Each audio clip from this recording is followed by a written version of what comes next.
Siapa yang tidak merah putih, kita lawan. Yang tidak Pancasila, kita tendang. Kita hadapi. Yang mengganggu NKRI, keluar dari NKRI. Jadi secara terbuka dengan mencabut bendera-bendera hitam yang ada di mana-mana. Ini harus kita lakukan. Dan mulai hari ini, saya mengajak, GJI mengajak kepada seluruh relawan untuk melakukan itu. Itu bukan harga kecil, tapi itu hal yang besar bagi kita umat Islam. Itu adalah harga diri, itu adalah iman bagi kita umat Islam. PKI ini bagaimanapun juga harus sejak awal harus sudah kita tumpas. Setuju tidak?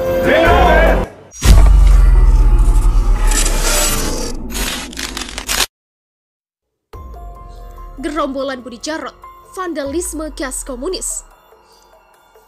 Peristiwa aksi 27 Juli 2020 di depan gedung DPR oleh kelompok merah yang jumlahnya sedikit saja membuat kehebohan. Yang aneh adalah aksinya menyerang figur Habib Rizik Syihab, menistakan gambar atau baliho HRS dengan menginjak-injak, membakar dan merobeknya. Apa yang tidak bisa membakar baliho bergambar HRS menjadi keunikan tersendiri. Padahal baliho HRS telah disirami dengan minyak, entah minyak bensin atau minyak tanah. Tetap saja baliho yang kainnya sangat mudah terbakar itu tidak bisa terbakar. Kelompok merah ini dipimpin oleh Sekjen GJI, Budi Jarot, adiknya Eros Jarot. Walaupun umat Islam tidak semua sepaham dengan langkah dan perjuangan HRS, akan tetapi penistaan terhadap HRS sebagai tokoh atau ulama cukup membuat umat Islam prihatin.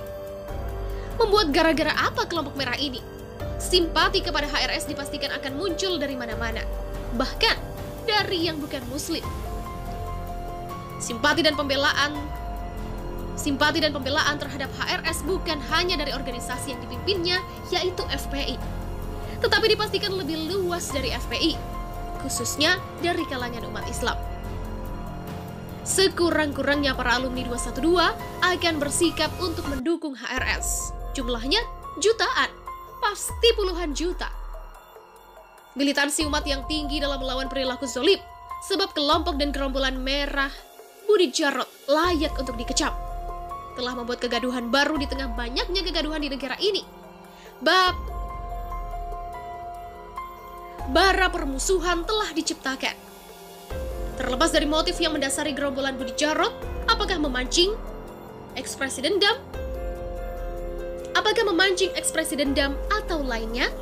Namun pembakaran atau perusakan secara demonstratif baliho bergambar HRS dinilai sangat tidak bermoral.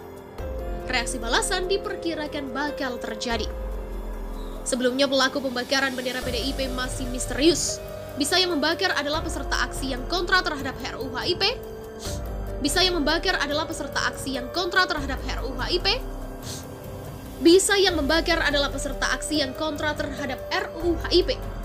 Namun, bisa dari susupan PDIP sendiri. Bisa pula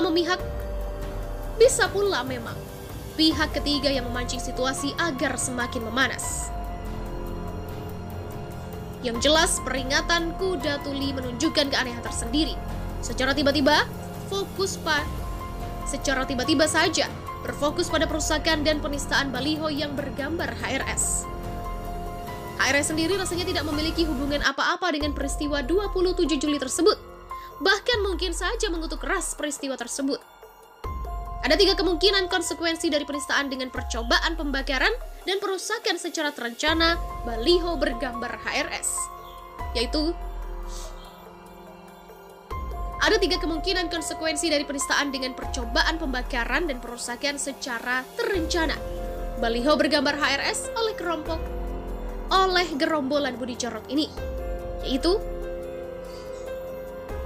pertama, dilaporkan ke pihak kepolisian perilaku Budi Jarot CS, tetapi dipastikan proses pengusutan tidak akan berjalan serius. Kasus Ade Armando, Abu Janda, dan Denny Siregar adalah contoh. Jadi, para simpatisan dan pendukung HRS jangan terlalu berharap banyak dari kemungkinan pertama. Kedua, dilakukan pencarian sendiri terhadap Budi Jarot CS oleh massa pendukung HRS. Tujuannya untuk meminta pertanggungjawaban atas perbuatan penistaan yang dilakukan oleh gerombolan Budi Jarot ini. Ketiga, bisa saja budaya bakar-bakar dan perusakan baliho atau poster terhadap tokoh menjadi kebiasaan. Pembalasan misalnya dengan membakar baliho Megawati atau Jarot atau tokoh lain yang diduga terlibat dirusak, diinjak-injak, atau tokoh lain yang diduga terlibat dirusak, diinjak-injak, atau dibakar pula. Kedepan, bisa saja baliho Presiden Jokowi, menteri atau pejabat lain juga diperlakukan sama. Ini tentu sangat tidak sehat. Bila tidak ada langkah baik dari kekuatan politik protektor kelompok merah maupun aparat penegak hukum, maka isu bahwa perusakan dan pembakaran itu dilakukan oleh gerombolan neo-PKI atau aktivis komunis bisa saja menggelinding. Modus atau adu domba sangat kentara. Yang dirobek, diinjak-injak, atau dibakar pada hakikatnya tidak lain adalah nilai-nilai moral. Gaya brutal dan vandalisme seperti ini menjadi karakter khas gerakan komunisme. Wajar rakyat Indonesia harus mulai waspada dan siaga. Neo-PKI dan komunisme mulai dan sedang. Kelompok merah ini dipimpin oleh Sekjen GJI, Budi Jarot, adiknya Eros Jarot. Walaupun umat Islam tidak semua sepaham dengan langkah dan perjuangan HRS, akan tetapi penistaan terhadap HRS sebagai tokoh atau ulama cukup membuat umat Islam prihatin. Membuat gara-gara apa kelompok merah ini? Simpati kepada HRS dipastikan akan muncul dari mana-mana, bahkan dari yang bukan muslim. Simpati dan pembelaan terhadap HRS bukan hanya dari organisasi yang dipimpinnya, yaitu FPI, tetapi dipastikan lebih luas dari FPI, khususnya dari kalangan umat Islam. Sekurang-kurangnya para alumni 212 akan bersikap untuk mendukung HRS. Jumlahnya jutaan, pasti puluhan juta.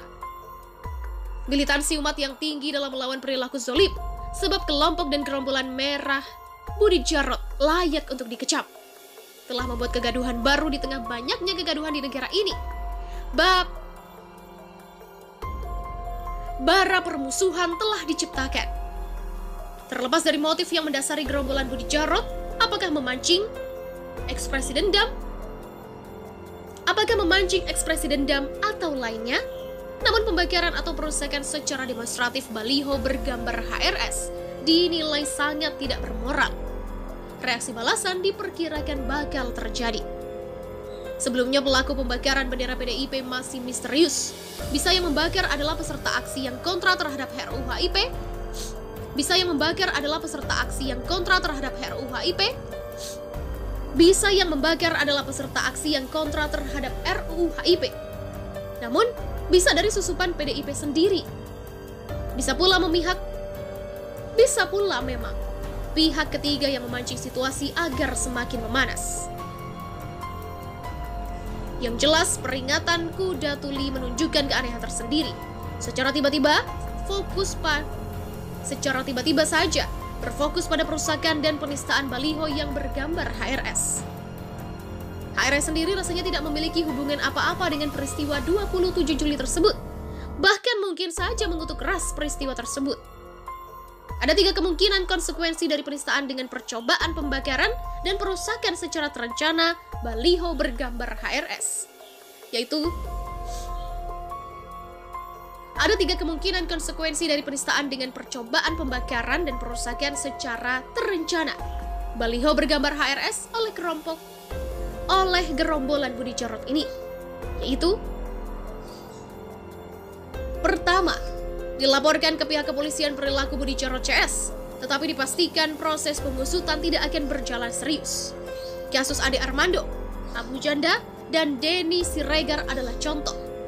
Jadi, para simpatisan dan pendukung HRS jangan terlalu berharap banyak dari kemungkinan pertama. Kedua, dilakukan pencarian sendiri terhadap Budi Jarot CS oleh massa pendukung HRS.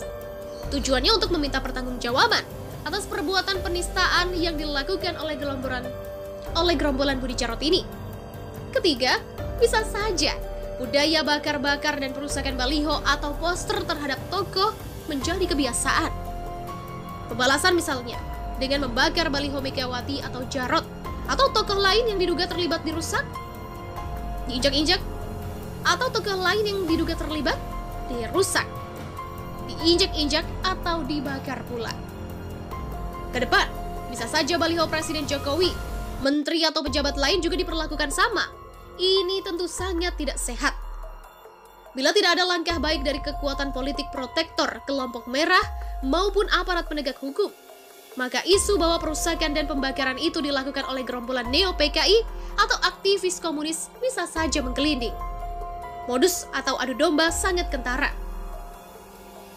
Yang dirobek, diinjak-injak atau dibakar pada hakikatnya tidak lain adalah nilai-nilai moral. Gaya brutal dan vandalisme seperti ini menjadi karakter khas gerakan komunisme. Wajar rakyat Indonesia harus mulai waspada dan siaga. Neo-PKI dan komunisme mulai dan sedang